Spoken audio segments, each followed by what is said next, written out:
What is up, y'all? It's your boy Aniki coming at you with a very special Saturday stream straight from the horse's mouth one, the first of a six-part series that Archbishop East and my boy Johnny will be doing, covering Bojack Horseman, going season by season.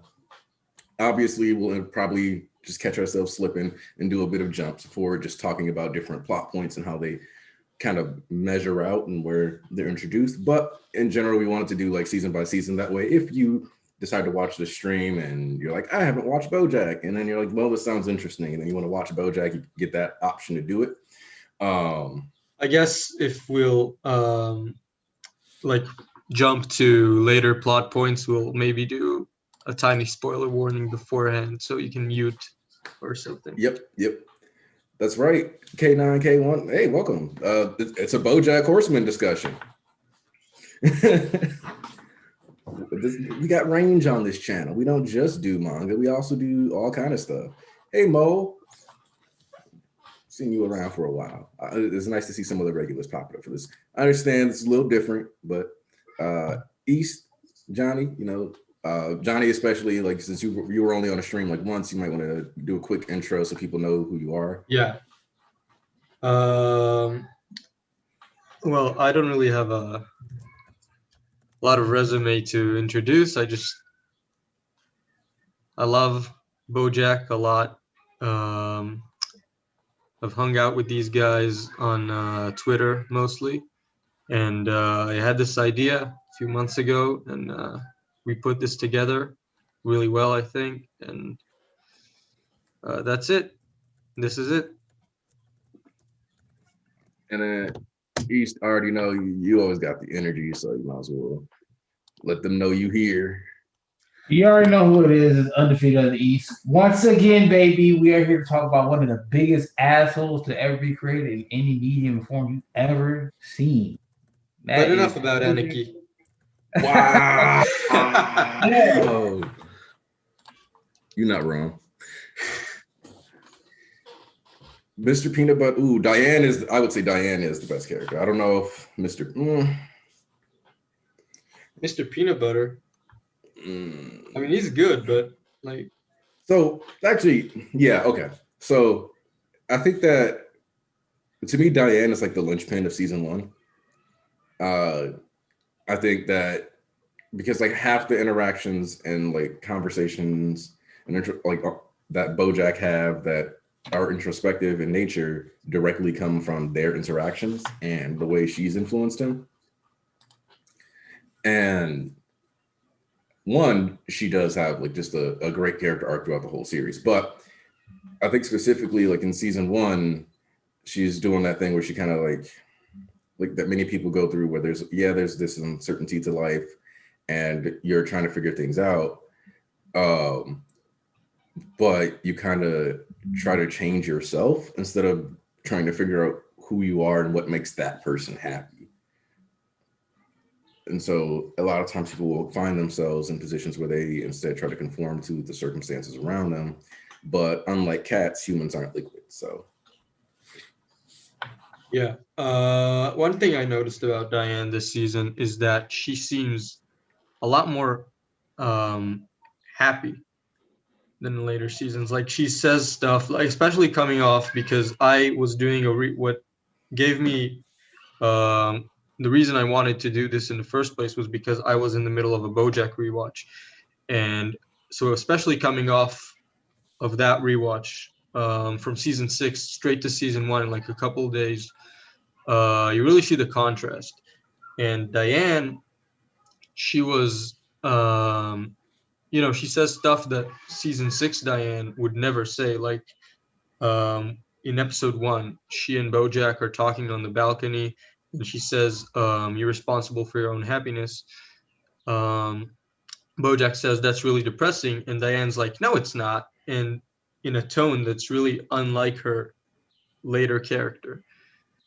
And I think she only really started like being unhappy with herself and started getting depressed in season 2. So in this season, we really get a different Diane that we can look at her opinions on Bojack and on the rest of the cast more objectively. And what I think about that is, like, like I was mentioning with that conforming aspect, that this idea that you're talking about was kind of set up when Diane's ex-boyfriend pops back up, and he's like, "You're a Zoe, not a Zelda, and you're trying to pretend you're a Zelda." And like, he's like, "You can bury it in burritos the size of your head as long as you want, but it won't change what you really are." And to a certain degree, like, you remember she was like, "Oh," she went from "I'm hesitant and unsure about getting married" to, "Well, let's get married like next month or this week, et cetera, et cetera." Like, it just, Yeah. she like starts rushing everything, because instead of like sitting there and thinking about what makes me happy, she was just like, "No, this should make me happy." Oh, also, I just want everybody to know that the first time, because like Joseph, you're right, Bojack is a comedy that will leave you with crippling depression. I watched every season of Bojack in 1 week in my first watch. It took me about a month almost. I would never recommend someone doing that. I think that would leave me. Oof. Yeah. It did not have a good impact on my brain. I was like, man, like, that was. But a big part of the Bojack experience, especially on a first watch, is like the anxiety of not knowing, like, when you get the rug pulled from under you. I think in the Herb episode of this season, where he tries to apologize to him, and you really get the rug pulled from under you.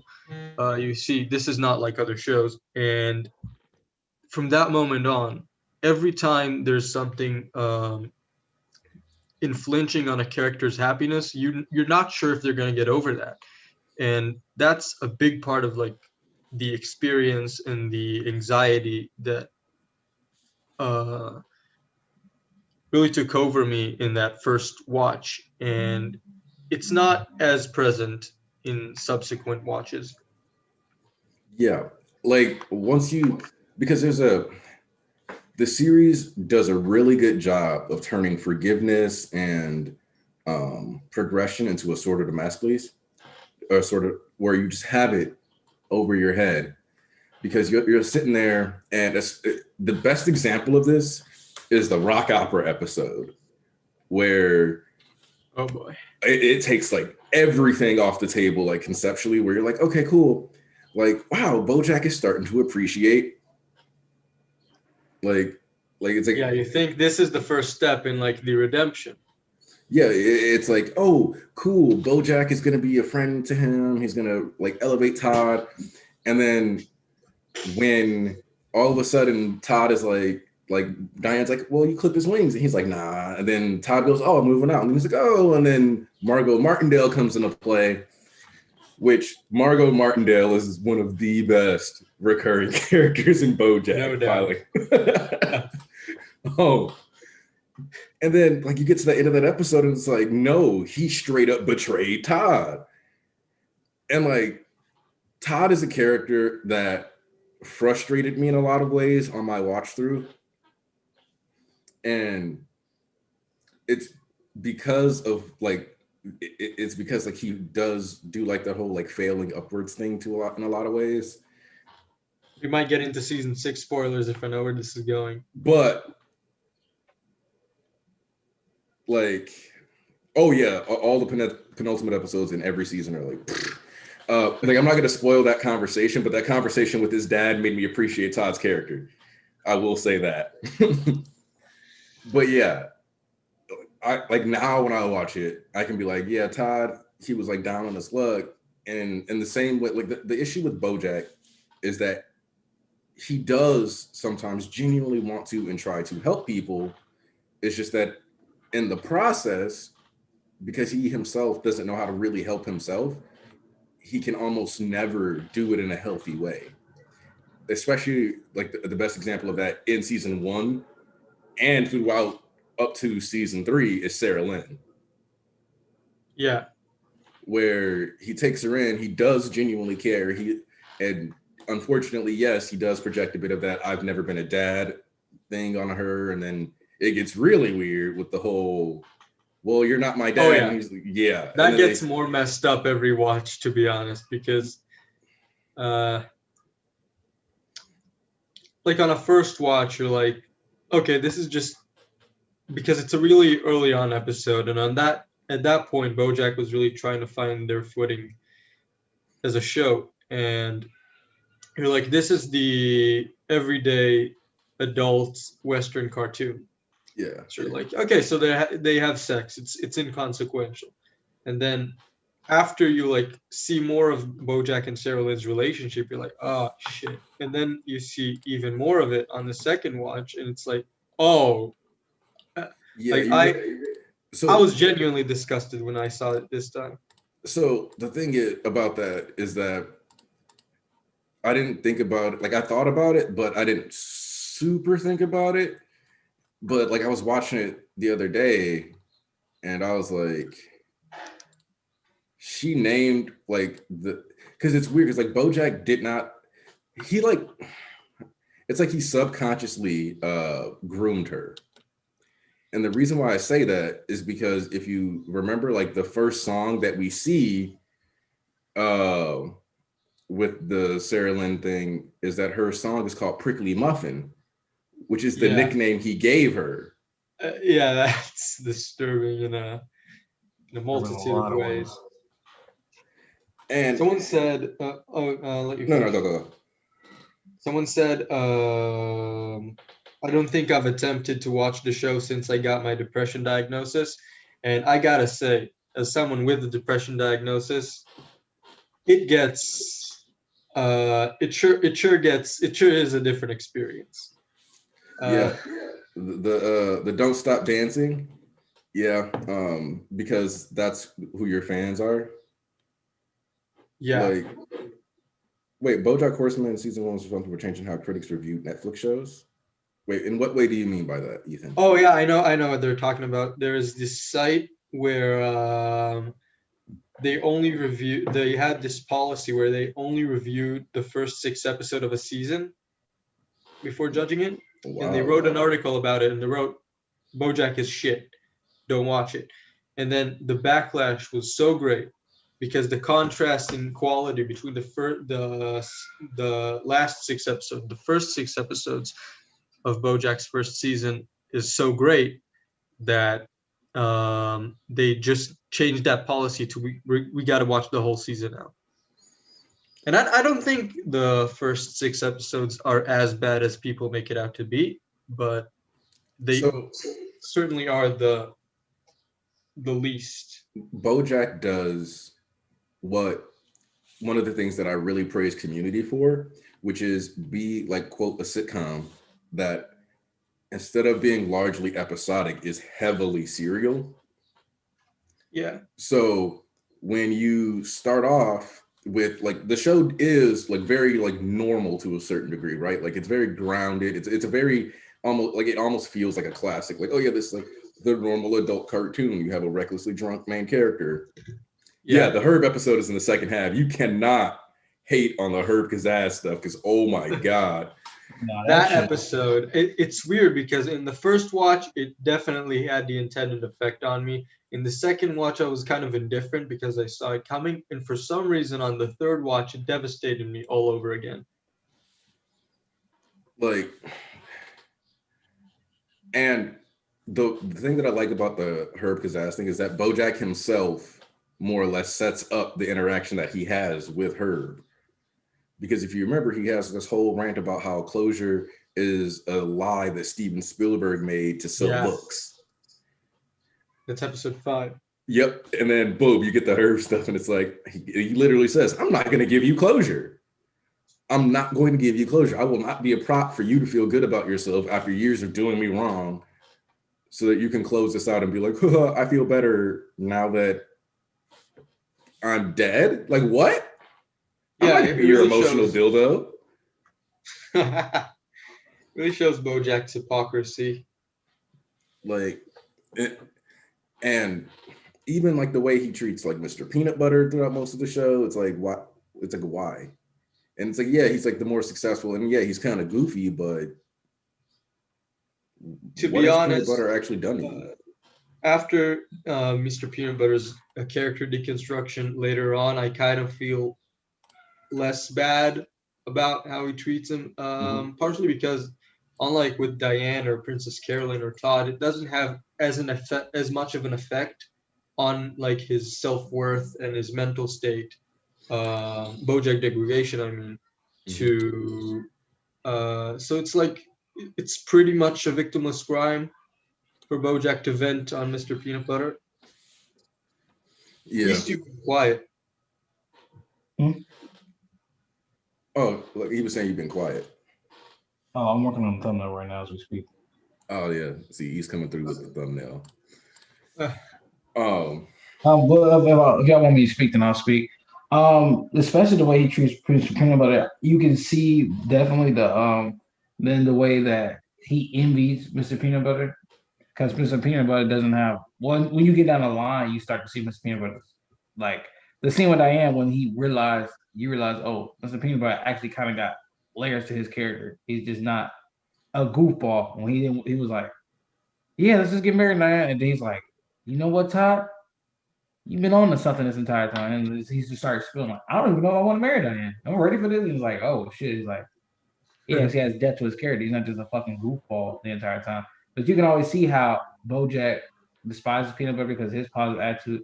And now his sitcom was basically the same thing as Bojack's, but his shit never flopped and failed and had all the shit that Bojack go through.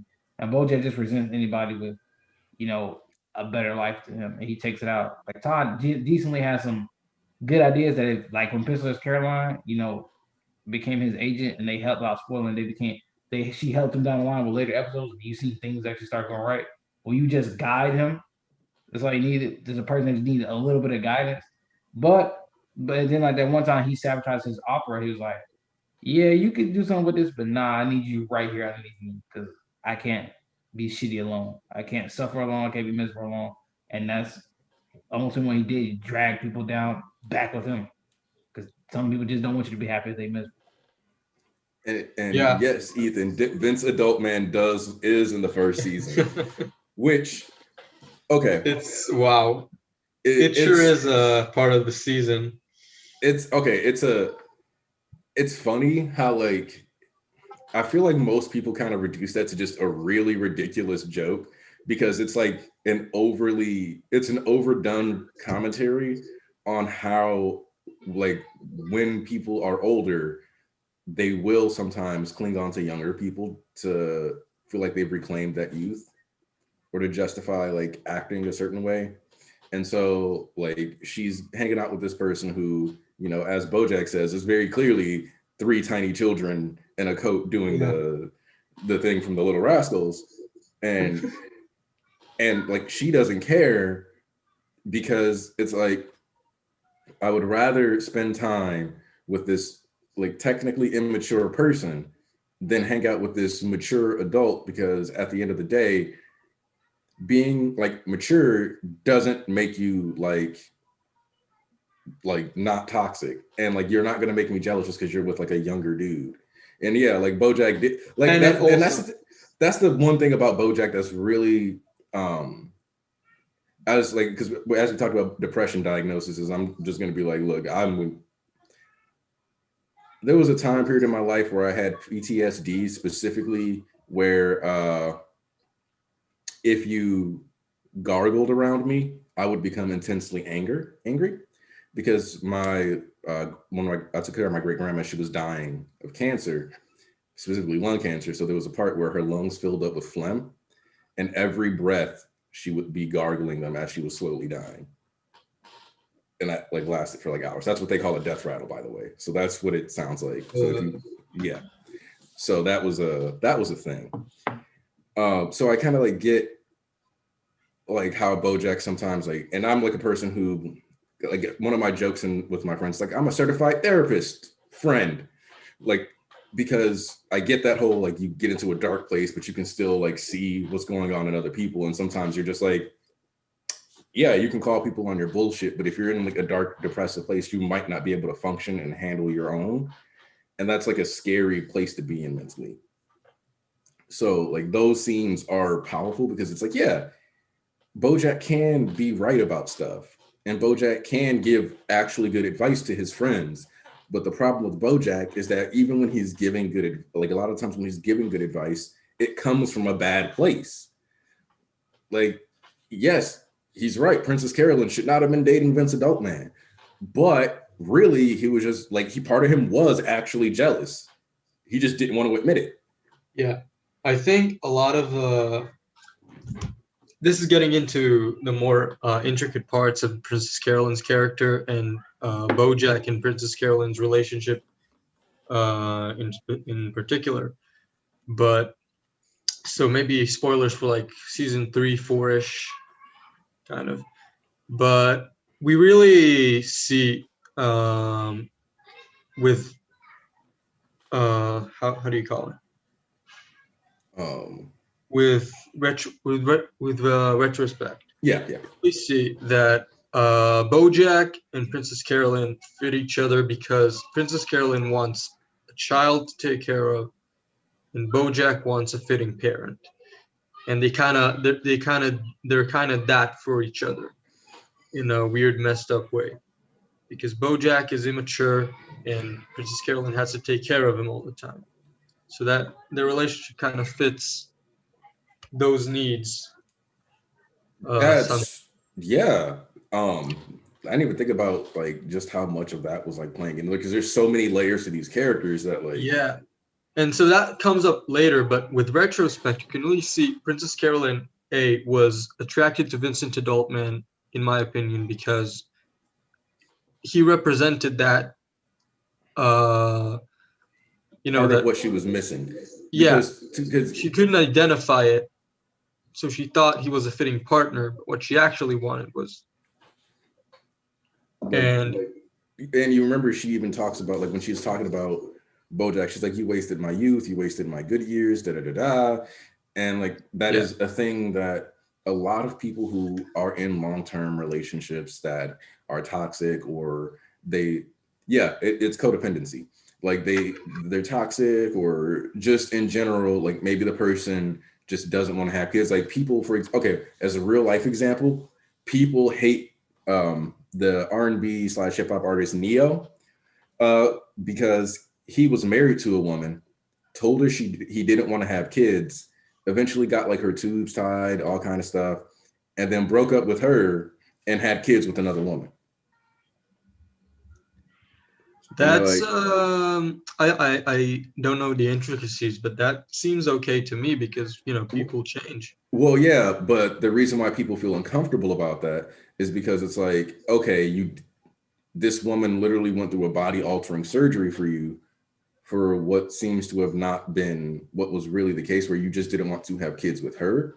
And if you just didn't want to have kids with her, you could have said that, and then you guys could have split up earlier before the surgery, like without the surgery or anything like that. Yeah, I kind of missed the part where you talked about the surgery. So.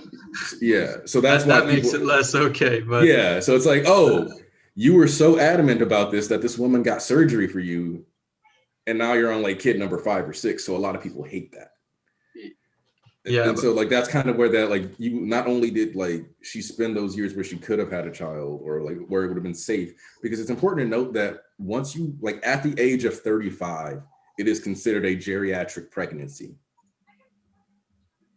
So you like a lot of them, you really only have like that if you want to be creepy, extra creepy, like 15 to 20, like the 15 to 30s, like when your body's like producing those eggs. And even in the teenage years, your body can't actually like, isn't good for that. So really women only have like between their like early 20s and like 30-ish, where it's considered like a really good time to have babies. Yeah. So yeah, like if you date a woman for like 8 years and you're like, oh, I don't want kids, and she is like okay with that, and she wanted those, and she gave up that dream for you, and then you just go grab a younger chick and then you give her kids, and it's like, holy shit, dude. Yeah.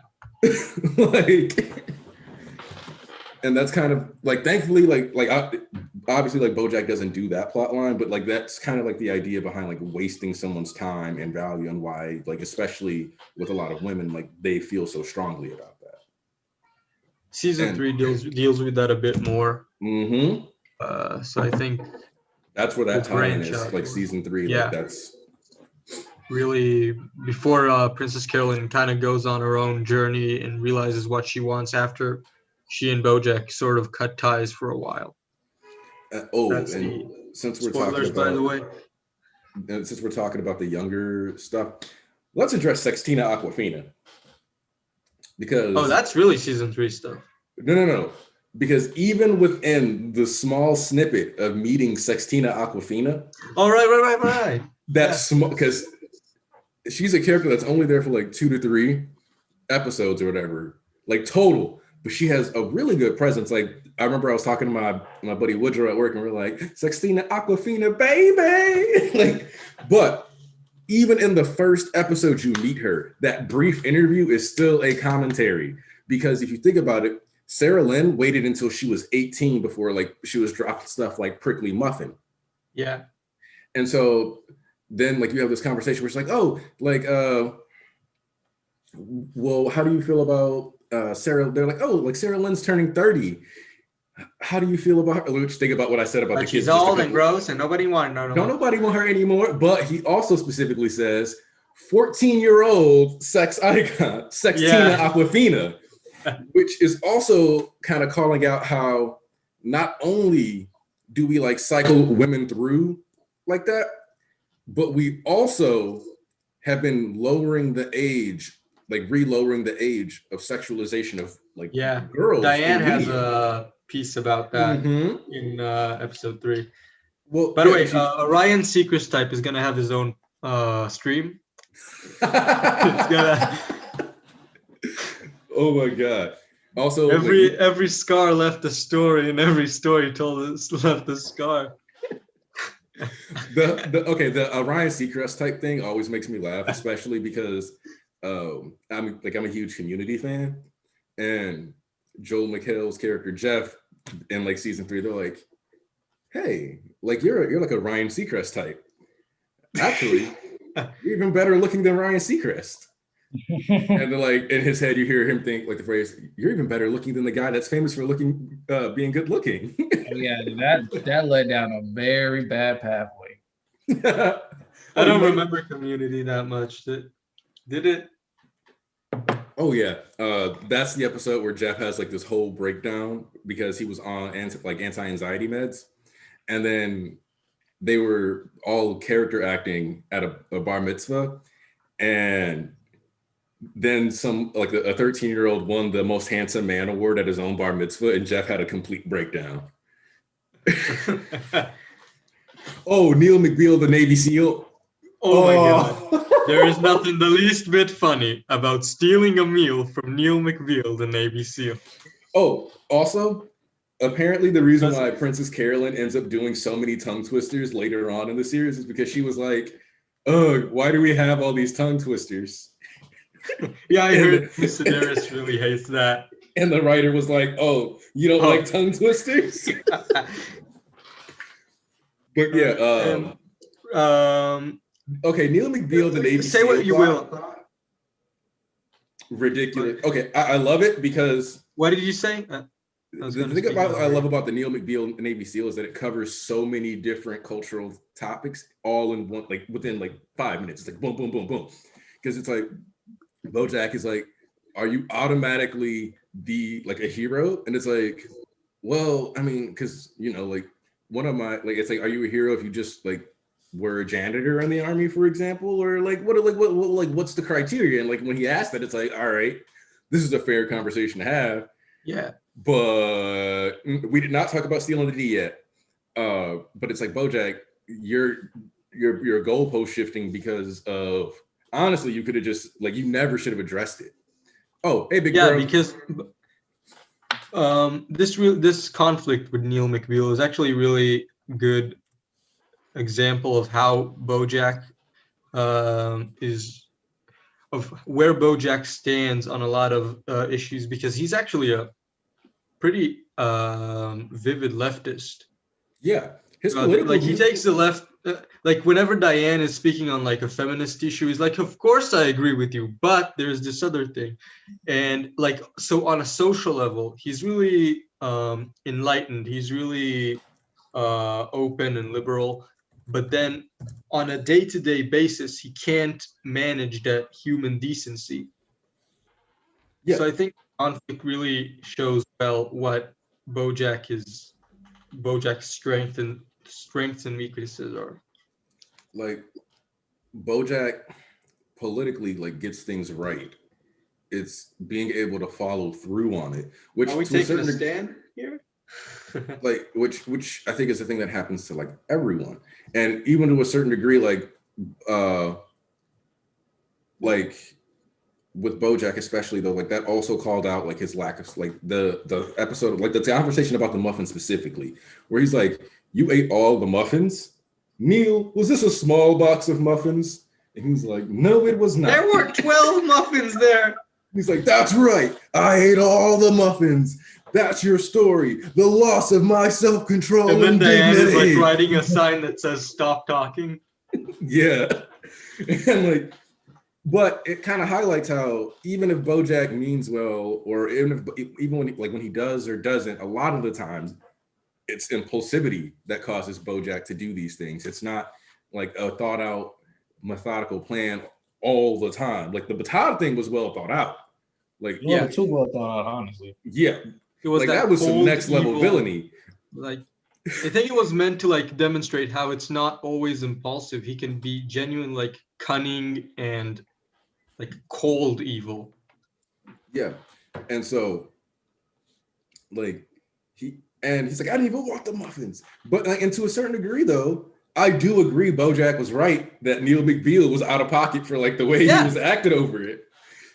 And like that's what makes it so funny is that like Neil McBeal, the Navy SEAL, went out of his way to go to a news station to complain about not getting to eat some muffins. Like it was basically a petty off. Yeah, every time Tom the whale is saying breaking news, you know it's gonna be about some bullshit.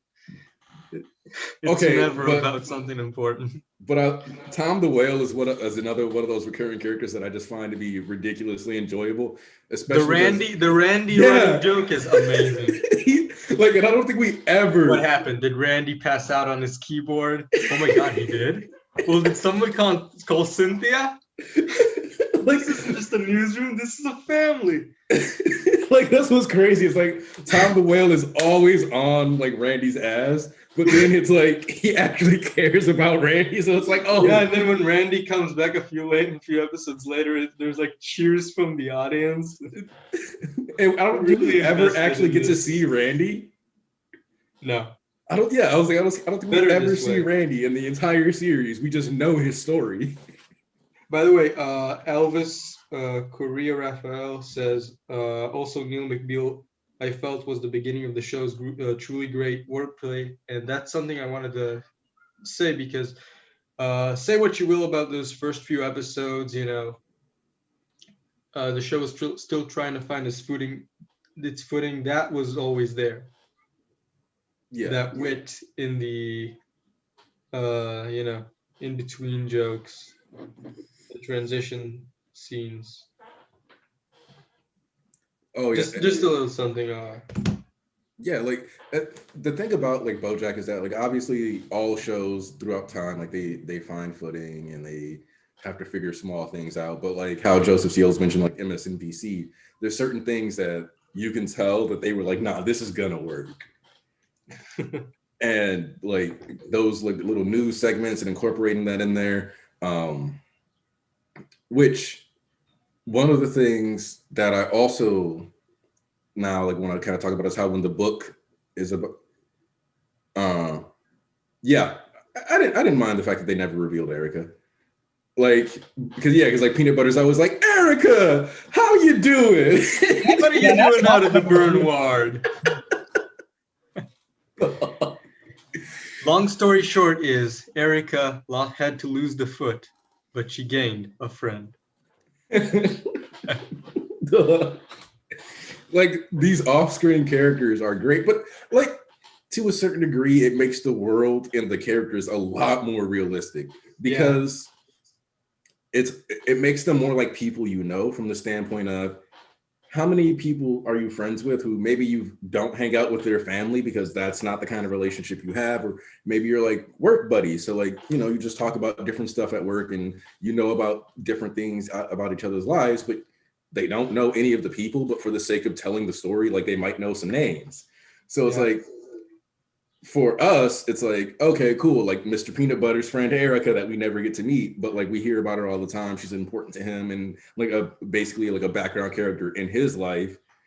And so if you're a background character of a side character, then you don't get to be your main character. That's a really deep observation there about Erica. But I gotta piss. So oh. Which, because this is like a smaller, more intimate stream, because we only got like, you know, keep the like what's something in season 1 that you guys really like too? Like I kind of want to know like what you guys were thinking that watched season 1, like because you know you mentioned PB being your favorite character, Tarnish, and I'm kind of curious if you want to, you know, vent a little bit about that a little more, especially because of where he ends up in season 6. I also think that.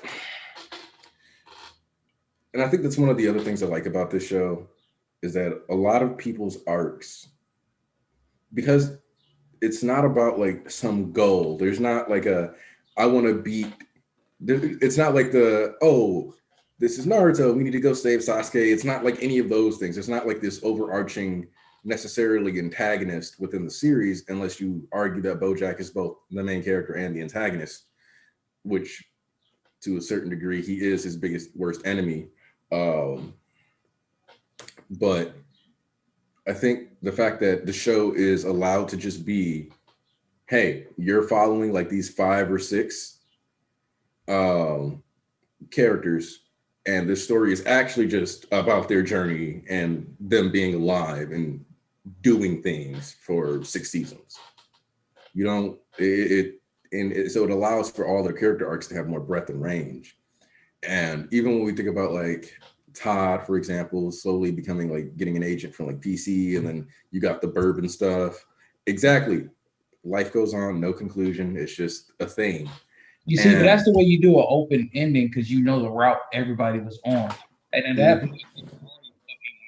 Oh, wait, East, you broke up. Yeah, did we jump to the ending?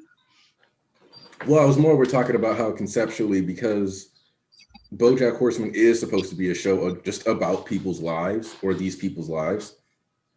It doesn't have like this hard set, oh, this is the goal, so once the story hits this ending, this is the end. Instead, Bojack's story, even when you get all the way to the end of it, it's just like, well, that's the end. Yeah. But that's the way you do the open ending, because we've already seen that characters progress through their entire life at that point, right? But it's like we know where you head to after this. It's like at a certain point, you know, once somebody gets the average life is you get a career, right? Then you get a partner, and then you get a kid, and then you stay on that career path, you retire, you have grandkids, etc. That's the average way life goes. And that's what some of these characters will actually hope for, live an average normal, or what you would consider average normal life, right? Because they already hit the peak of their careers by the end of the series, or where they were going to, or what their goals were. So it's like you can have that just openly end and go on, because it kind of addresses, without spoiling, it addresses everybody's relationship and where they stand with each other more so, especially Bojack. Like that last episode was one of the fucking best last episodes I ever seen in my life. Yeah. The last 2 episodes of Bojack Horseman, I think are objectively some of the strongest pieces of media to ever be produced. Yeah. I still can't hear Mr. Blue without tearing up. That's the song they play on the final episode's credits. Oh yeah. I actually cried from that episode. Pussy. Wow. Just kidding. The toxic masculinity. None of that toxic masculinity. Cancel Johnny. No, Johnny, too late. You dug your grave, buddy. We packing Johnny up this week. But no, like, because the thing that made me cry was also before they even said the things that they were gonna say, I knew what they were gonna say. So that was what like made it worse. I was like, nope, here it comes. This is it. This is But also, like, I love that was like completely like screw all those tropes. We not doing that, and I love that. Yeah, it actually reminded me in the last episode of this season one, Bojack and Diane sit on the roof, and Bojack says, and Diane says, I don't like parties. I never know what to do with my hands. And that connected me to the final episode where they sit on the roof and um, Diane is like, I wish I had my phone right now. And Bojack's like, yeah, I never know what to do with my hands at parties. And Diane's like, no, because you left me this voicemail. And then Oh yeah, she lists the reasons she's cutting him off. yeah. And we do get a couple, like a few scenes with Beatrice, and Only in flashbacks, though, right? But yeah, only in flashbacks. But specifically because you get like the conversations about like, hey, is like, what's your childhood like? And he's like, oh yeah, like totally normal. Which one of the things which I like the fact that the show was honest, and that when you have a toxic upbringing, you very rarely want to tell people. But then even more than that, when he says that his childhood is normal, that reminded me of something that I experienced in high school, that I didn't realize that I was living in an abusive environment completely, because everybody says that everybody says their parents are like hard on them. Everybody says that like, oh, my parents are like really tough and they mean da da da da. Everyone, like, even like in the hood, everyone even like will claim that, oh yeah, my parents will beat me real hard. Even though I remember like when I was like 5, or I was 7. Because I remember I was in class with these people. We were talking about how we got our asses whooped. And what I did was that we were all talking about it. And I was like, oh, cool. Yeah. Like, and we were all like, oh yeah, I got my ass beat like this the other day. I got my ass beat like that the other day. And I was like, man, I got whooped so hard that I actually have a Z on my back. Like, it's Dragon Ball Z. And I actually like showed them the welts because they were caused by, hold on. Actually, yeah, when you're around other people that experience the same thing, it kind of gets normalized. So because I got a nice, good old disciplinary session with one of these. I can't shake these too hard though, because I know that when I move them too fast, they'll actually shatter, even if I don't hit anything. But, and that's when I finally had a conversation with CPS, because the other kids were not actually being hit like that. And then I remember in high school when somebody was like, oh, like they were super, super sad. And I couldn't understand why they were so sad. And I was like talking to them and they were like, oh, well, my dad called me worthless today. And I literally said to them, but that's an everyday thing. What's the problem? And so to a certain degree, like when Bojack said his childhood was normal, it was normal. It was his normal. On one end, I agree with that. But on the other hand, Bojack knows like his parents were shitty. Yeah. So I don't know. It's both. He knows that it's wrong, but he wants to pretend it's normal because it was his normal. Oh yeah. Especially for his damn mama. But no, Ethan, no, we got scenes with Beatrice, but we didn't really get scenes. It just kind of talked about her very brief. We had one scene where you kind of seen like his mom was talking shit to his dad about what he was doing in the office and how he kind of came from an unhappy childhood. But you don't get into that later stuff until way later, and you get like the Beatrice way later. And when all that comes to full fruition, oh boy, talk about legacy, living up to legacies and pressure in general. That shit is fucking intense, boy. Yeah. That's a real story about forgiveness and acceptance. Living up, man. I ain't gonna say because that's some big hefty shit right there. Yeah, that's gonna be season 4, I think. Like, oh man. And I know that when we get to, I think season 3 is when the big Sarah Lynn thing happens. Yeah. that's definitely going to end up with some spoilers because we're going to have to talk about that in full context. Because Oh yeah. actually, no, we can save it because that's the ultimate thing that like why like that Sarah Lynn thing is why I say that the story loves to test your ability to be patient and forgive because it will get you to forgive something and then recontextualize it into a far worse thing than you realized. And you'll be sitting there like, oh, maybe I don't forgive Bojack.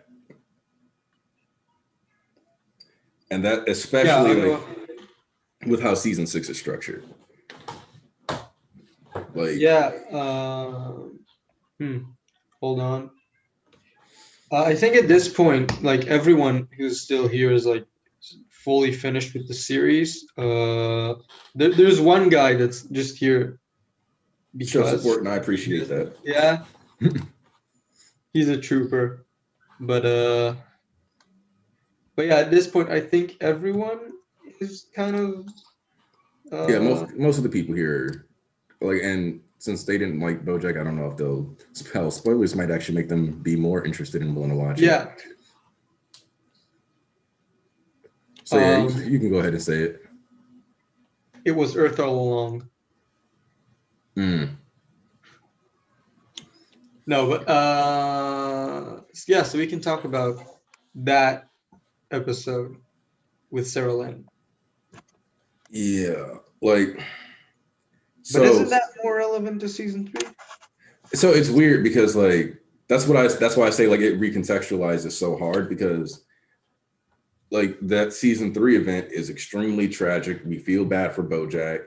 We feel bad like we just like it's a truly saddening scene. And then when we get season 6 and you like go back and watch that, it's an angering scene.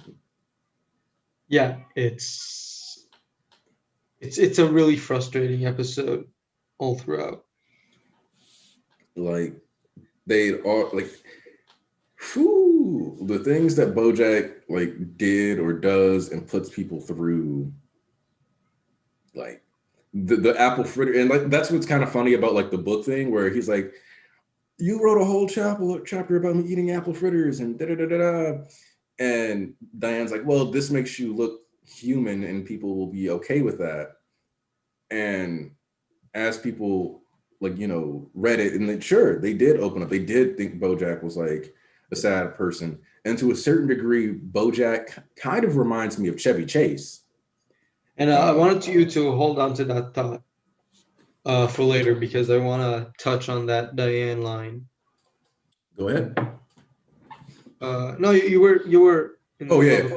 Okay, yeah. So the thing about Chevy, and the reason why I say that is because there's an article on Chevy Chase that's called "I'm Chevy Chase and You're Not," and effectively what it talks about is how one of the last projects Chevy Chase really got to work on was Community, and eventually, like the reason why, and Chevy Chase like Pierce ends up off the show because Chevy Chase and Dan Harmon didn't like each other and they fought a lot, and Chevy would say weird shit to people that he was working with. Like he told Donald Glover people only really thought he was funny because he was black. And the irony to that is that there came a point where Dan Harmon in his script writing would actually just be like, Donald Glover says something to close the scene out, and Donald Glover got to just like improv any line he wanted to. Yeah.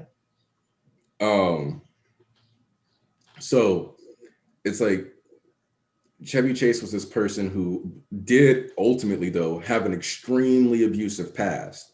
Like his like that thing about the mother constantly being like, you're not valuable, da da da. And that's the same kind of stuff that like Chevy Chase went through, like being locked in rooms, all these other things. So I think that Bojack is partially inspired by like this actual person who went through these terrible things. But the thing is that Bojack, like just like Bojack doesn't open up with people and explain like, I've been through these bad things and sometimes it makes me lash out. He doesn't want to factor that in. And when he makes these giant mistakes, he, instead of just like owning them as mistakes, will like run them into the ground and pretend like he really was like standing on it, to the degree that when Chevy Chase was being interviewed, like there's an actual video interview that comes with the article, he was drinking water, spilled it on his shirt, and said, "I meant to do that," and wouldn't change his shirt for the interview. They offered to like let him do it, and he wouldn't. And the interview was in his own house. That's the kind of person like Bojack In became. David Boreanaz's house. Yeah. So like that's the kind of stuff that Bojack does, where he is so heavily like clung to these like stubbornness that he's a genuinely grounded, realistic character, and that's kind of a scary thought. That there's that people a person can reach these levels of pettiness. The levels of pettiness, the levels of insecurity, the stubborn and clinging to toxicity, not willing to like let other people shine, not willing to like see people succeed and grow ahead of you. Like to the degree that it's like, man, and even the fact that Bojack is only famous for like a small stint is kind of mirrors like the Chevy Chase thing, because like Chevy Chase was on Saturday Night Live for like one season, blew up, did a bunch of movies and stuff, and then pissed everybody off in Hollywood, and it got really, really hard for him to like get jobs. Like, yeah, it's quite literally like the Bojack effect. So I think, and I've known people, like I've dated women who are reminiscent of Diane. So there's so like all these characters like so grounded that I'm actually always kind of like shook when I think about it. Oh man, Diane's family. Oh boy. Those dick. Oh, that's who brought that up? Because wait. I had something to say about. Okay, yeah, say that because we can get into the Diane's family. Okay, yeah, okay. So Diane says that line, right? She purposefully portrays Bojack as flawed because she says people will see that and feel less alone. Right now, first of all, I wanted to connect that to season 6, episode 10, Good Damage, where Diane tells Princess Carolyn that spoilers, Princess Carolyn's still alive in season 6. She tells her, the reason I want to write this deep memoir of myself is so that girls like me can feel less alone when they read it. So that's one thing. That's like always been a goal of her writing. The second thing is in season 5, when she comes on Filbert and she portrays a flawed portrait of Filbert, and she sees what that does. Like she changes her view on that. She's like, okay, normalizes that flawed behavior rather than doing the good I thought it would do. That's actually a really good point. And that's why it's always like how things are talked about is so important. Because the other thing that I want to say is that like Sextina Aquafina is kind of like real life. So you know how like sometimes sitcoms just really get it right and it kind of like foreshadows things in the future. For example, at the end of a season with everything, or at the end of a season 2 Community episode, Joe Biden wakes up from a nap and says, "I had a dream I was a real president." And then in 2020, he was called Sleepy Joe and ended up becoming a real president. Oh my God! Like I forgot about that. I mean, that was one of those things that I saw recently, and I was like. I didn't know who Joe Biden was when I first watched Community, but that rewatch is gonna be. Oh, and so like, it's kind of Sextina Aquafina like kind of highlights that like everybody's like jumping on the young girl being sexualized wave, and like Diane's comments about can we actually reclaim that, or are we just trying to like do a better job of making a profit off of the male gaze? And I kind of look at that as like the same way that like girls now, like we popularized OnlyFans so much that you'll see somebody who's like I remember, hell, there was a day on Twitter where this girl was like, "Oh, I'm selling nudes, 18 plus, don't buy," because she was like 15. Yeah. And it's like, you maybe OnlyFans in the chat, right? And so like the question literally becomes like, have we over normalized this to the degree that like it's like a 15-year-old girl is like, maybe I should be doing porn at 15. Hell no. Like, and you have people that are like, no, this is empowering. And it's like, but is it actually being empowering, or is it slowly just like playing into, like exactly like Diane said, playing into the very same things you don't like and slowly propping it up and maintaining it? Because like you can't, it's not legal. Alves, it's not legal. That was the problem. Like all of us adults, like we were like, no, stop. You can't do that. You can't even screen how old people are. We were like, no, this is entirely illegal. We need to get this account shut down and make sure that she's not able to do that. So that's why it's like, no, like this is going too far. Like this is starting to impact like children. And that's why Sextina Aquafina being named Sex Tina, like sex and teenager, and being 14 is a really big deal. Oh, I never thought about it like that. Yeah. Like, man, like I was, and if you think about it, like what sees later on with her plot too, with the wait, hold on. In 2014, how old was 16 Aquafina? 16 Aquafina was supposed to be 14 years old. In 2014? When the character actually says 14-year-old blah blah blah 16 Aquafina. In season 3, she gets knocked up. Yeah, she's like 17 in season 3. Oh shit, that plot line got. Oh wow. Good God.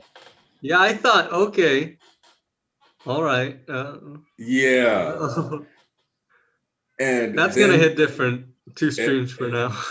And yeah, especially when you think about what they made her an icon for. Yeah. Oh boy. Yeah, it's like they put that much pressure on a teenage girl. They revolved this story around a teenage girl. They didn't let these kids be kids, as Tarnish said in the chat. Hell, here's another good personal story. And that stuff impacts even like my own younger siblings. Like I don't use Facebook a lot. And so like I was like, so like I got on Facebook one day and I noticed that this like girl in high school like added me, and I'm like, what? No. And like I'm like, why does this high school girl think she can be friends with me? And I look at her page and she's friends with my baby brother. And I was like, oh, okay, I get it. Like you're dating my baby brother and you think like that means we should. And then like nobody texted me about this. Like nobody talked to me about this. And then like I get on Facebook and then my baby brother posts a picture of an ultrasound. And I'm like, oh, fuck. And so like today I'm reading the comments and it's like 25 weeks long. And I'm like, oh, this is why she wants to be friends with me on Facebook, because these damn teenagers can't keep it in their pants. And now I'm an uncle again. Yeah. And so I'm like, yo, like I get to see this stuff play out where it's like, even with all the advice, like even with having like older brothers and an older sister who like made it a point to not have kids early and not be all involved in that stuff, this like the way it sets these kids up is actually troubling. And yeah, Ethan is really shook, giving some topics for us to talk about. So maybe we should at some point. Oh yeah. Also, we do got to address Ethan around. Wait, wasn't Ethan also the name of the boy? Yeah. Ethan Bradley Hitler Smith. Yeah. Oh, wait, did you say Ethan Bradley Hitler Schmidt? Yeah, Ethan is the name of the character, and Bradley Hitler Smith is the name of the actor. Wow. Oh. And Ethan Around is like the spin-off. He tries to get off the ground in season 3, but I remembered that's a while from now. It's just that I didn't know that the author's middle name was Hitler. I mean, the voice actor's middle name. Yeah. Honestly, Joseph, the congrats is. I was like looking at the comments and everybody was like, congratulations. And I was like, why? She's 17, guys. I don't know if we should be congratulating this. So yeah, but yeah. The thing with Diane's family, though, oh man, Diane's family is like the peak example of like how just because like how the whole people's abusers aren't always able to be like easily detected as abusers Yeah, because they're kind of like nice when they're first seen. They're like, Dee Dee, you're back, and but with a then Boston accent. Dee Dee, you're back. Watching the game, can't look up from the game. How you It's doing? the same game from '86. How many times can the socks break your heart, Dee Dee? 100 times. Oh, but really, what I wanted to talk about is the way they go out of their way to shit on Diane and uplift Bojack.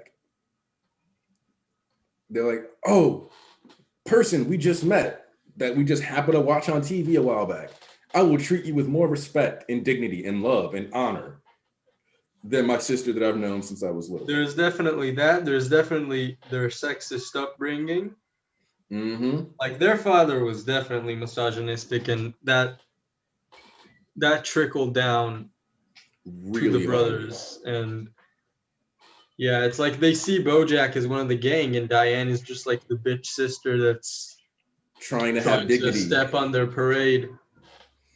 Like, also, yes, the black sheep adopted brother was extra funny just because of the whole, wait, did you guys draw balls on Dad's head?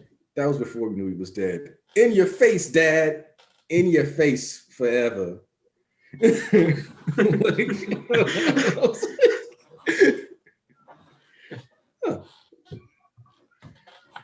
Oh shit! You actually got some Yep. money, for that. Fittingly, the subject Dibs. of a Bojack Horseman stream is producing some fitting Bojack Horseman discussions. Yeah, but like you say, Alice, like the way that her family is like so like there's a like sometimes people, and when you really think about it, like Diane went to the opposite side of the country. That's how hard she just didn't want to be near her family. Basically put like a continent between them. She lives in Cali, they're in Boston. Specifically, she lives in SoCal and they live in Boston, which is in the north. Boston in the Northeast, she went to the Southwest. As far as she can get from there. And yeah, they're just stuck and they don't have to grow out of their habits and they never. Yeah. One of the things that Bojack Horseman highlights really well is the dangers of enabling.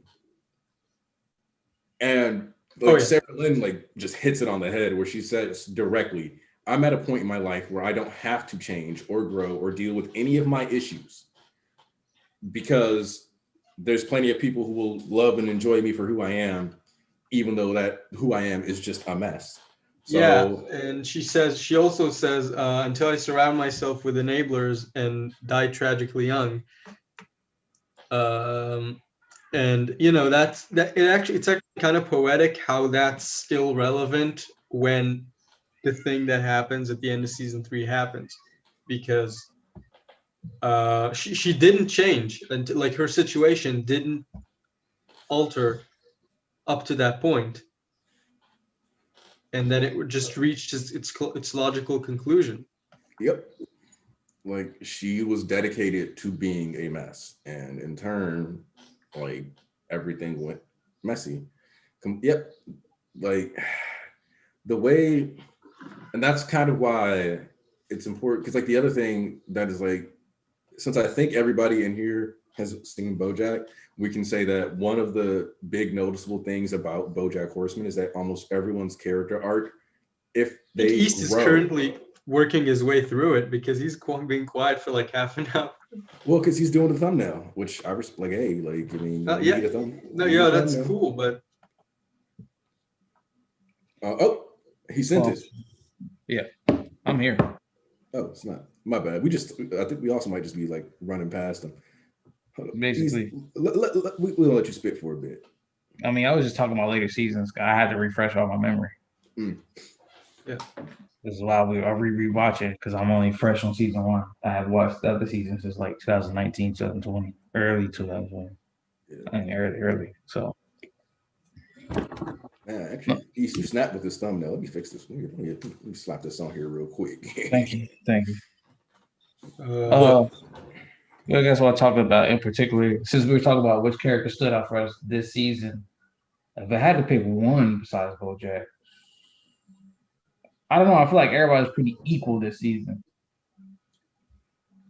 For the most part, everybody's pretty on what? equal.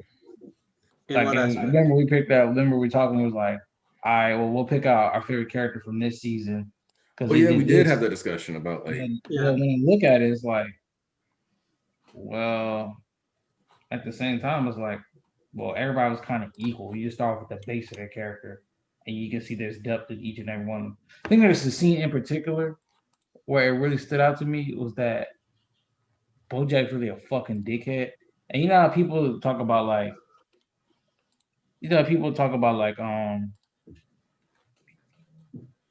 well, when you angry at somebody, that's when you really showcase, or you argue, you really showcase how you feel. Mhm. But that's not technically true all the time. It's It's just not. it's just more so you just trying to get under. They pissed you off, so you trying to piss them back on. You trying to hurt them, even if you don't mean it, but you know you'll just say something that is maybe self conscious of. So Yeah, Bojack, Bojack does that a lot. so Bojack was in the office with Diane. Diane released a video or the book talking about his apple fritters and all that fucking dickhead shit he was doing. She's like, you just got to see that you're too close to the book, so you won't see everything. Like you won't see the benefit that'll come because you're so close to it. And then she was kind of right about that. But in the office, this nigga decided to be a dickhead and go rant and brag on her. Is like, yeah, Diane, just because you wanted to be like me and you could never be with somebody like me and nobody looked at you in high school doesn't mean you can come at me and now you want you want your time as father, you want this, that, and others like and you just basically called a fucking loser and like you could never have like this, that, and other. I'm just like, nigga, what the fuck is wrong with you? Like, Yeah, Yeah, and he does the that same was thing in like and in she doesn't even argue back either. She's like, yo, Bojack, I know you hurt, but like, relax. And he just keeps ragging on her because he's so disappointed in himself and that he doesn't like defeat. He buries anytime he does something bad, he blames everybody else. So when he was getting exposed for all his truth and he couldn't control the situation, because you can control the people around you, like you can blame them and shit talking, they can't really get you like that because you got mechanisms and defense mechanisms. When everybody he couldn't control was out of his reach, he put even more pressure on the Diane and more of that. So then he just like, all right, this is your fault because you just wrote some bullshit. That's not the truth about me. When it really yeah. wasn't true. So then he's just like, she even argued. She's like, yo, I'm just disappointed in you, dog. yeah. Like all she says is, "You really wow, Bojack, you really let me down," and then she just walks away because Yeah. the thing is that I like part of what Bojack says is true. There are a bunch of angry people whose lives don't mean shit or didn't mean shit, and they sit around bitter and they do go out of their way to rag on celebrities and da da da da. But that wasn't what Diane was doing. And that's the problem. Like Diane was trying to write a book that covered his life story and who he was as a person. And what and that's why like there is an upside in that like at the end of like that I think it is the very finale of the episode of season one where he catches her at the Ghostwriters convention and he's like, That's 11. yep, yeah, and he's like, am I hopeless? Is there nothing I can do? Like, am I fucked? Is this just it forever? Am I always going to be this terrible person? And it's like, shit, nigga, that's up to you. Like, Yeah. what am I supposed to do about that? I think a lot of there are two things that I want to say. One is well, I forgot the first one, so I'll start with the second one. Season one is really about Bojack realizing, like, because he starts interacting with Diane and which is a person he really cares about, and simultaneously really dives deep into himself and all the shitty things he did because he's working on this memoir. And he sees the consequences of his actions with Herb. All of those things combined kind of make it so that this season is about, in Bojack's journey, is about Bojack realizing that the way he's going right now, he's never going to be happy. And it's kind of like a wake-up call for him. Whether he acts on that in a healthy way or not in future seasons is very up and down. But for this season, I think this is really what they set out to establish. That's the first thing.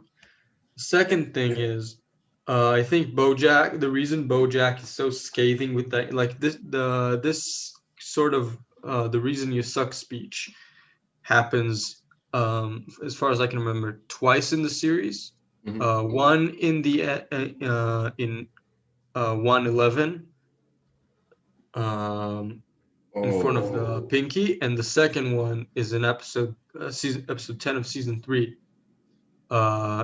in the Oscar party, where he's really like, I know you can live in a house on Beverly Hills that your husband bought and tweet for a living, or you can think you're better than everyone, but you can't do both. And that's like Bojack really. A reason that Bojack and Diane's relationship is so toxic a lot of the time is because Bojack often, like when he's at his worst, he sees Diane as a projection of him, and he projects everything he hates about himself onto her.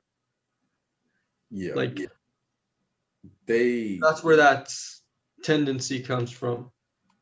One of the things that I like is that I saw a thing that said that like Diane and Bojack are like friend soulmates, but it doesn't matter because it's not healthy for them. Where they by the end of the series, I think it's fair to say that Diane and Bojack understand each other better than any other two characters understand each other, or as far as like their interactions, but it really doesn't matter. This thumbnail is great. Yeah, it is. East be snapping. You can tell when I made a thumbnail or when East made it because mine are always garbage.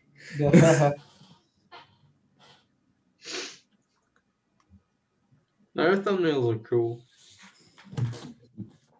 Oh, or maybe they are just East thumbnails, and over half the thumbnails are East thumbnails, or they're colorings by Sonia Tara. That's why those ones don't suck. Oh, and yeah, I think Quentin Tarantula is in season 1 though. He is. He definitely is. Yeah, he's in the 110, the episode with and I think this is a good segue to that. The Hollywood D. Yeah, because we've been asked about the Hollywood. So one of the things that I will say automatically that I love about this is that the D being stolen is a permanent thing. It affects the openings. It affects the way people talk for the rest of the series. And I love that they report, like Tom the Whale reports on the Hollywood D being stolen, and like one scene later when Todd's in the prison, it's like the Hollywood prison, gang prom or whatever. Oh my goodness. Yeah. Also the Todd in prison episode. Oh my God. So there's multiple ones. When you're talking about that at the point where he had to go back and forth between them and they were doing racial commentary. You're really putting a good spin on Nazis. Aaron Paul's delivery of those lines is amazing. Like, who knew neo-Nazis were so interested in Nazis? Like, and like how they're like, the Supermax prison is in a full-blown race. Like, that's the other thing, is that like the fact that Todd accidentally caused a race war and was gonna get curved eventually, which but Todd almost gets curved a lot of the time. I was He's- hoisted on my own petard, the one petard I never thought would hoist me. What is that? Where's that from? That's later when he does the it's in the episode with the skiing for governor. Oh, When he that's has- gonna be a whole thing. But I think But yeah. For Hollywood, there's a couple things I liked about the Hollywood thing. One, what Princess Carolyn said about it, and she was right. Bojack stealing the D to upstage Peanut Butter to try to like win Diane over isn't some heartfelt story. It's a dude that's friends with someone trying to steal his friend's girlfriend and not respecting her boundaries. yeah. Like, because like if you remember the scene that leads to Princess Carolyn even talking to Vince Adult Man is after the D is stolen by Bojack, and it helps him and it ends up helping Peanut Butter when he gets credit for it. And Yeah. they say, well, he did it as a sign of love, and then that like helps Diane love him more. Vincent Adultman only appears like 3 episodes later. Yeah. But- Yeah. Oh, And- that's like okay. Plot wise, it's leading up. Okay. yeah. Okay, I Plot-wise, thought you it's- were like chronologically. No. Yeah, like plot wise, it just like helps set that up even more because Yeah. then that's because Bojack is like, we need to stop their wedding, and Princess Carolyn is like, are you serious? We got to stop a wedding a year from now? I'm out of here. And then goes and does this, hangs out with Vince, Yeah. which so it's like with the D specifically, like and how that like comes up and how and like but to a certain degree also it being called Hollywood also means that for the rest of Bojack's life he gets to think about the time he stole the D Yeah. and it didn't do anything like that he wanted to. So now there's a literal, certain to agree, there's a literal monument to his failures. Or a lack of a monument. Yeah. Yeah.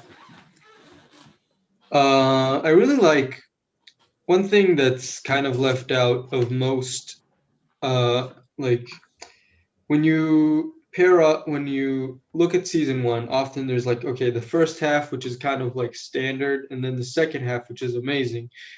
But I really divided into like 3 stretches, which is like the first 3 episodes are really to see Bojack's tendencies before we can elaborate on like his character and test it in different situations. We really need to get the basis.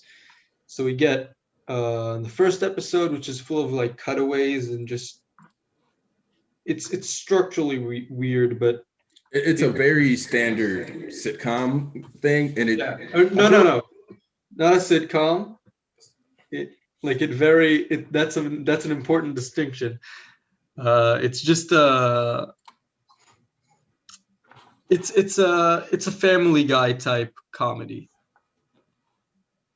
So that's what it is for the first 3 episodes, and then in episodes 4 through 7 are kind of like all tying Bojack to one of the other 4 main characters.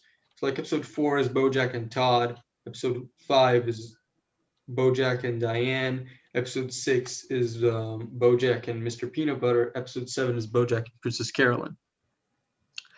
So that's like the second stretch.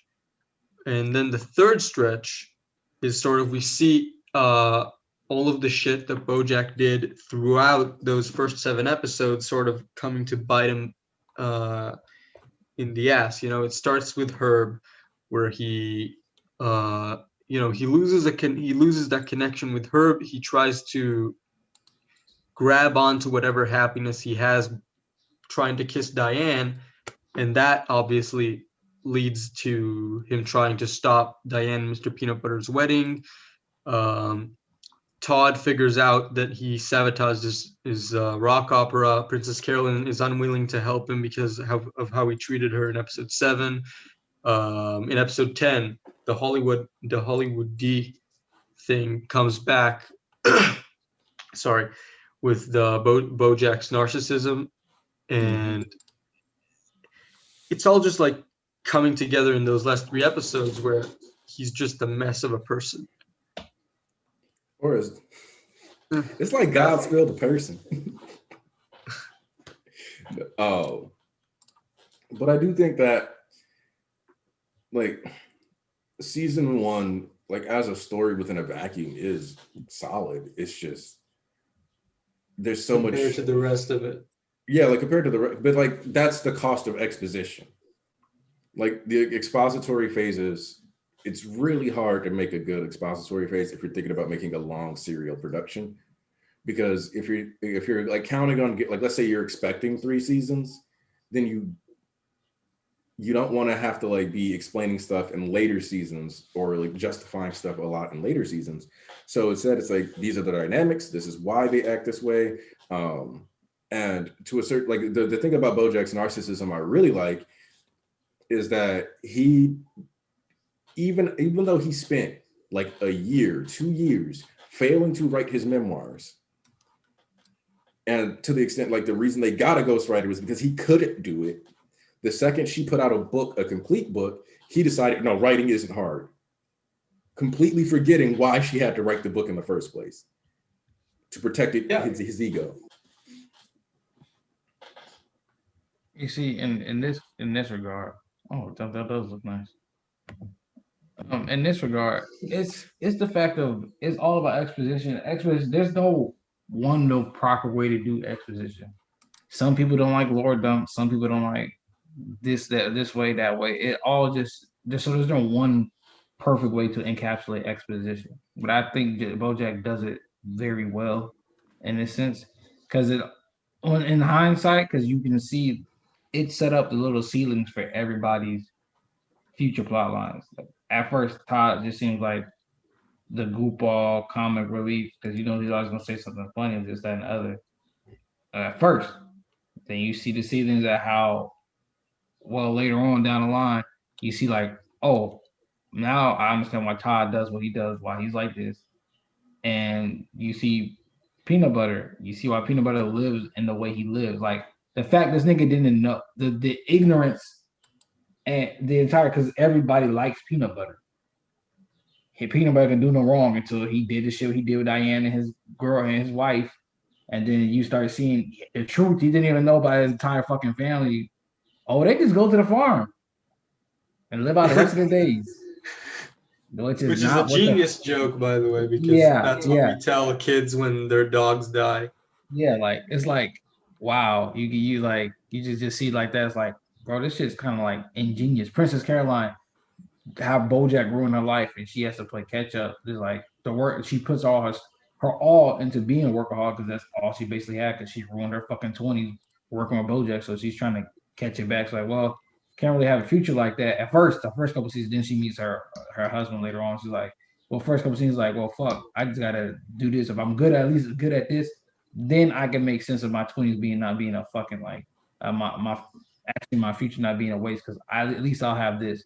And you see that down the line when you see the full story how Bojack fucked her entire like early 20s up and fucked her up. And it's just like, wow, okay. You see where Diane is coming from and how she struggles to get back to where she's at. And it's just like, well, Buddy, and like, it's just a lot of shit you could like really set up with all the characters. Was like, okay, I can really see this cast of characters and how they get from point A to Z by the time season 6 rolls around. It's very intriguing because it kind of makes the characters kind of endearing. You can always see a soft spot in every character because you can see the little bit of good in Bojack's heart, just here and there, slightly. But then you just see, no, this nigga just like really a fucking big ass dickhead. Yeah, I really like how this season Diane doesn't really have an arc. She's more of a different viewpoint onto Bojack and kind of like a foil to him. But this season does a really good job of setting up her arc by tying her down to Mr. Peanut Butter, who is like an unchanging presence, and sort of like this is what gets her to become increasingly unhappy in season 2, and eventually like sends her down this rabbit hole in subsequent seasons. Oh man. Also, we get to talk about one of my favorite characters when we just start talking season 2 and 3, because the philanthropist is a lot of fun. The leopard. I can't remember his name right now.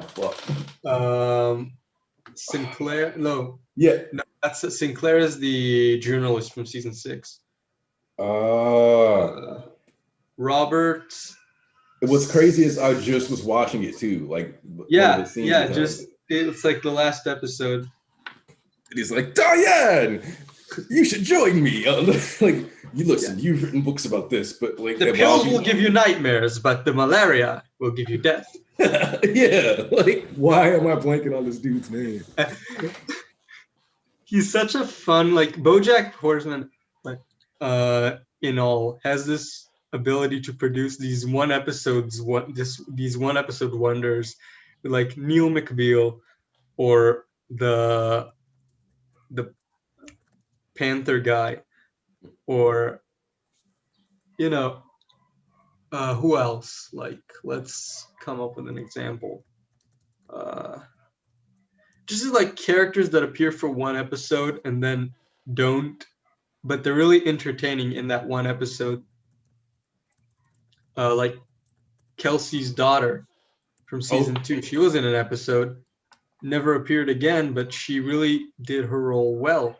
I'm not gonna lie, Kelsey has one of the most powerful scenes in the entire series. I love Kelsey. And probably my favorite side character, like outside of the main 5. And it's specifically that one where it's you're broken and you'll never be better, because it's a headshot, like that head-on shot, and it's like she's talking to you. Yeah, and you don't switch over to Bojack. She's just like, it's perfect. You're literally just like watching her say all this stuff. And like I mentioned, I was like binging it, so it had already started like hitting my mental health, and I had some other stuff going on too additionally around that. Also, I watched it at the start of the pandemic. Oh my god, bro. Yeah. Your mental health. My mental health was basically Mahito versus Nanami and Yuji. Right there, because I was getting my shit stomped out. So like when she's saying that and I'm like watching it, it's like, that's right. Oh, I just got the meme reference. It's like, I am a depressed piece of shit. I'm never gonna be happy. Oh my god. Like I actually was like sitting there internalizing it. Like it was pretty rough. It's dangerous. One thing I do wanna like, but when you say that, right? You say you watched BoJack over the course of a week, and you say like, oh, I was a broken mess after that. And with BoJack, you can always look like, okay, your mental state is a mess right now, but look at what's to come. Like, at this point, the point you're talking about, sure, it's a hard scene, but this is before the Penny stuff. This is before the Sarah Lynn stuff. This is before the Gina stuff. Like,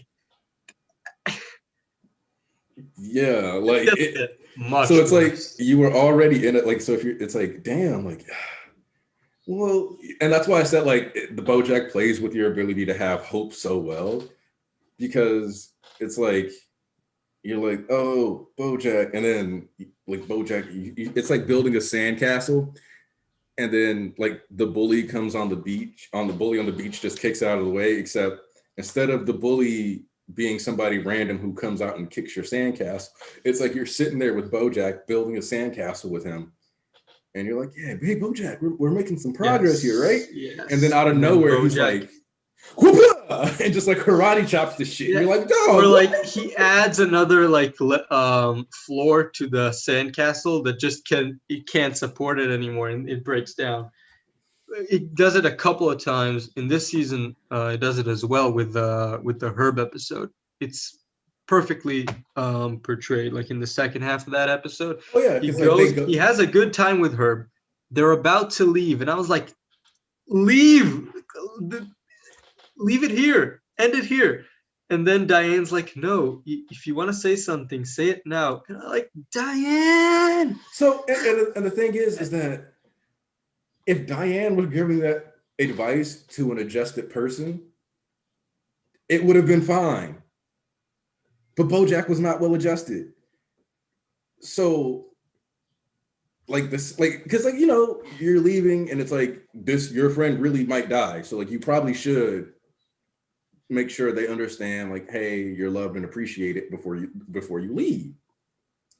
And I think that's the scary thing about like Diane, like that scene, is that healthy advice doesn't even always lead to a healthy result. Yeah, you always got to know who's in front of you. And so, and you're right, because like the first half of the episode, you're like, Bojack is reconnecting with his friend. Yeah, it's sad that his friend's dying. They're reconnecting. They're getting happy, and then all of a sudden, like, it's actually nice to see you, Bojack. And then he's like, so you forgive me, right? Or it is more or less like where the conversation goes, and it's like that. What? It's like that's not what you do here. You just let it go. Like the most you can do is like let that go and both be healthy and happy and move on. Yeah, and I think there's something really powerful about, because if he had just come in and tried to apologize and Herb was like, no, okay, it would have been surprising. It would have been like, yeah, sure, this show isn't like other shows, but the emotional impact wouldn't have been there, because we didn't lose anything. The relationship was shit and it remained shit. But like here, they were like, Bojack actually left it on a relatively good note, and then he had to take that extra step, and he does it so many times throughout the show. There was another time, I think in season 2, episode 11, where he's like, he's really good with the Carsons, and then he has to make a move on Charlotte, and then he has to make a move on Penny, and constantly making that situation worse. Or in season 6, episode 12, where he has the interview, and he's like, that first interview went really well. Yeah. I want to do another one, and that sends him on like the final rabbit hole. Yeah, because it's like, don't do it. You already won. Like, and on a rewatch, that's like, on the first watch, you have a feeling that something's gonna go wrong, but on the rewatch, it's just like, oh man, I know it's not possible, but I hope that in this version of me watching this, it's not gonna happen, and it does anyway. And that's actually a really great way to put it, because like Bojack is a great rewatchable show that your feelings change entirely, and that's the other thing that I applaud it for being like a comedy animation thing, where like, because American, especially for like, I have no idea what like TV is like over there in Israel, but for us, most of our like The Simpsons, Family Guy, American Dad, not as much Futurama. Futurama was a bit better about being truly serial than the other ones I mentioned, but a lot of those shows don't have like a true like feeling of consistency to them. Like, I found out that apparently Meg Griffin died at the end of season 15 of Family Guy and is replaced by a Russian clone, but I realistically it has zero impact and bearing on the plot. Yeah, that's kind of how I feel about Adventure Bros a little bit, but that's a whole nother cat box stuff. Oof. I can't even truly speak on that series if I wanted to, but that is just some series that just become a little bit too out of pocket or wild. Yeah, like I think you get fit for the realm of Rick and Morty, so to speak. Well, Rick and Morty is still genuinely serial because it's made by Dan Harmon, the same dude who made Community. Oh, he made that show too? Oh. Yup. That's why if you go back and watch the season 6 finale of Community, Ice Cube Head is voiced by Rick Morty. Boom. They actually have the same voice even. He's like, oh, I'm an Ice Cube Head. Yeah. He voices the season 6 Ice Cube Head dude. When they're like, because like Chang, remember Chang does his pitch and he's like, I'm Ice Cube Head and we're going to get in all kinds of wacky adventures together. It's going to be real crazy when I fix your problems with my powers. And it's Morty's voice because Dan Harmon wrote both. Yeah, Morty and Rick have the same voice actor. That was a revelation for me. Oh yeah, that revelation is hilarious because it makes all their arguments like 20 times funnier. Rick kicking. You can't do this shit. Oh, I don't know Morty. I really can't do Morty. I mean, But really it's can't do literally Rick, just but- the same dude talking to himself. Like, oh my Yeah. god. Have you seen the one where he's he like the producer told him to get drunk Oh yeah, for yeah. the recording? Like the fact that like sometimes he actually drinks for recording his parts makes it even funnier. Which means a lot of those burps are real. Which, depending on how you feel about that, is hilarious. But yeah, like I think that ultimately, like I feel like we've done a good job of like hitting like the bigger points of season 1, and I don't think like I think at this point we'd just be like going into season 2, 3, 4, 5, and 6 territory like heavily. So I think like do you guys want to just kind of do like a final thoughts, like round it out, and then maybe plan Best the next episode? one? Yeah. Yeah.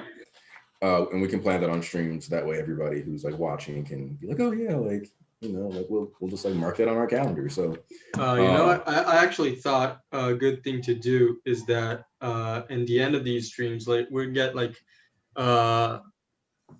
questions from the chat, like favorite episode, everyone telling. oh yeah, like that. okay. Like I mean, So ooh, what is my favorite season 1 episode? Because like when I rewatched it all, I was like, man, this is just good shit. Like it actually. I think my favorite episode would have to be. There are 3 contenders for that. There is Downer Ending, which is the drug 111, the drug trip episode.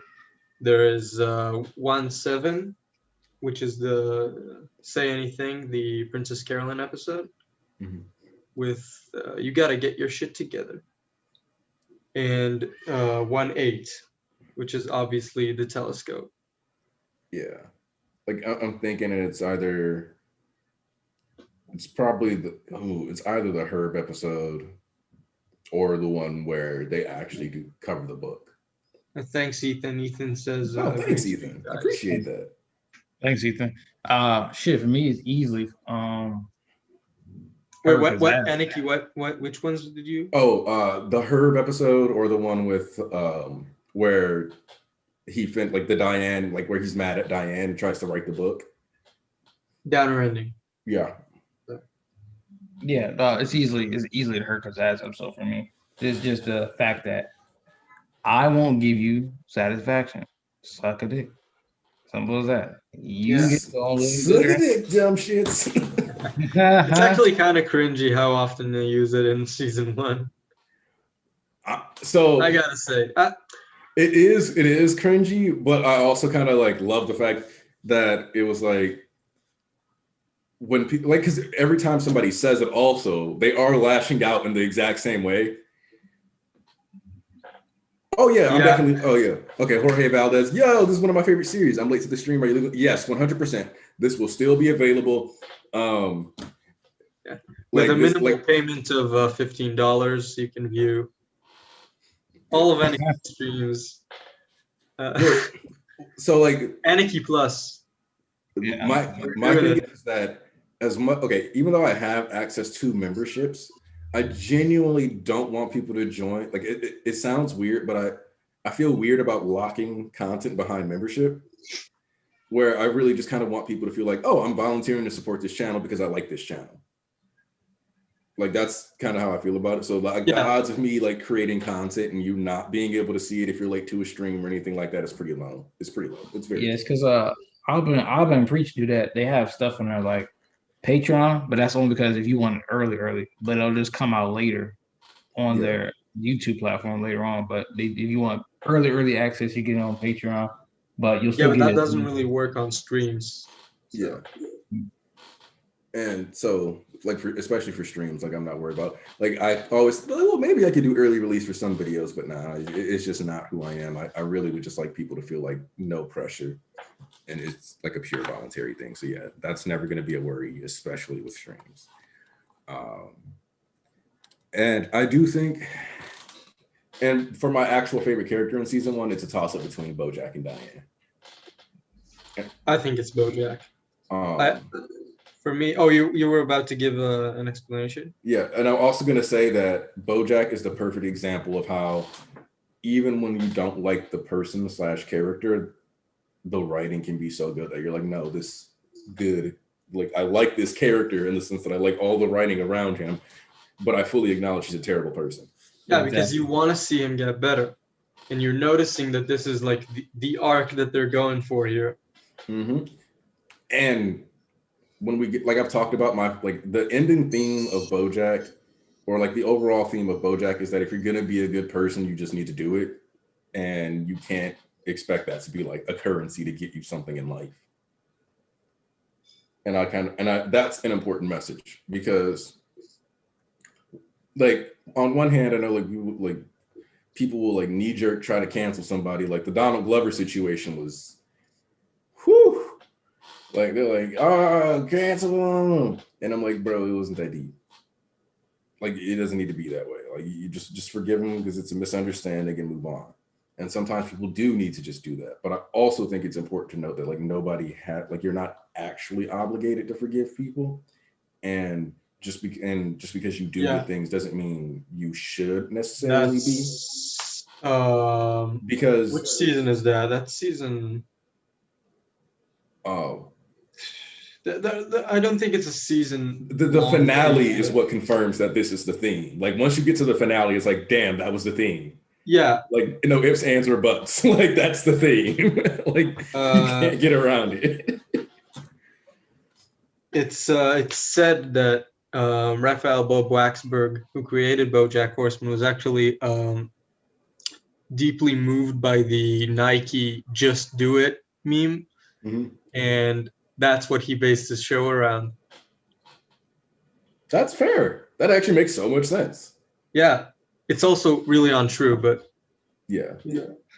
But also, Margot Martindale, like, oh, thanks. Oh, Ethan came Fronicky Plus. But seriously though, love your content and hope you guys get really big. We'll always support creators. Like, oh, thank you. Well, thank you, Ethan. Hey. Yep. The Herb thing, like, so like that's the thing is that like the Herb episode tells you straight up like this is a concept that we're going for, but it's like a lot of shows like, you know, move away from certain themes or whatever, or you feel like you're being pitched something and then it's like, nah, like we're gonna drive this home to you, and almost every season it gets driven home a different way by a different relationship ending too, which is the other thing. Almost every season, BoJack loses, or you notice people interact with BoJack far less. Yeah, I think I talked to Aniki about that in a little talk we had preparing for this, where on the rewatch I noticed that after season 3, Todd and BoJack really don't interact that much. Todd is like, they don't draw attention to it. BoJack's never like, oh man, Todd hasn't talked to me in a while, but like they have 1 or 2 interactions per season after season 3, which I think is really cool. Like he actually like moves on, especially because of the yeah. We'll talk about that when we get there. Then you guys got anything else you want to wrap up on?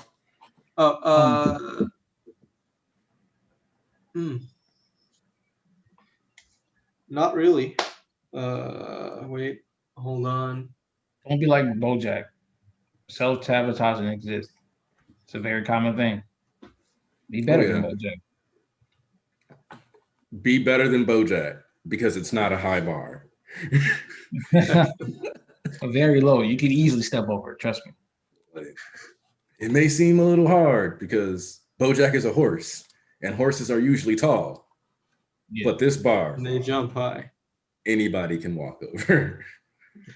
Oh, all right, y'all. We appreciate you coming through. How you guys feel about maybe 2 weeks from now, maybe the 29th? Yeah, I think same time, same place, 2 weeks from now. That could work, man. Seems like a nice discuss season 2. Yep, that gives us time to do our rewatch, get our thoughts.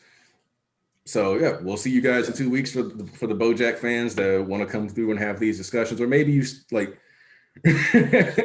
maybe you guys like weren't sure about BoJack and you heard us talk about some of the stuff, and like it'll make you go back and watch BoJack, or maybe some of you guys are gonna rewatch BoJack for season 2. I'd love it if we all just like have rewatched a BoJack season 2 and we go through this together.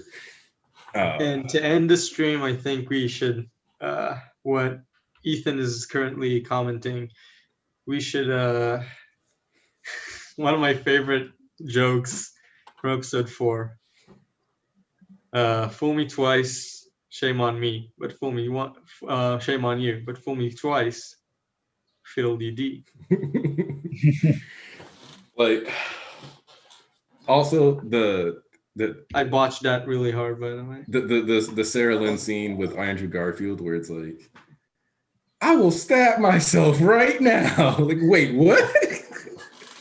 Because it's like, dude, don't count on somebody with destructive behavior to respond in an appropriate way just because you set the stage. Right? There's like a lot of like small little lessons that if you like really like internalize them, your day-to-day life is gonna go up massively, and that's one of them. But yeah, don't buy biscuit warmers. They're a scam. That's literally like. We need to talk about the Bojack Horseman biscuit warmer complex. There was really an ad there in the wedding episode. Yeah. It's like, can you imagine us in the future with biscuits? Yeah.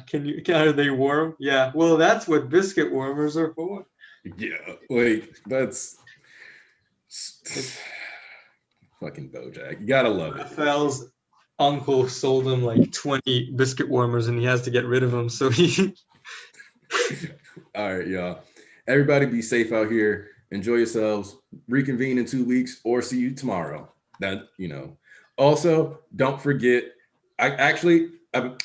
just so y'all know, just to be petty, I actually been meaning to go back and clip something from one of my videos and preset a tweet to come out when the chapter officially releases, because it's a hilarious level of I told you so. So yeah, you can look forward to that too for you MHA fans. All right. Aniki's gonna tell you so. Yeah. All right. See you next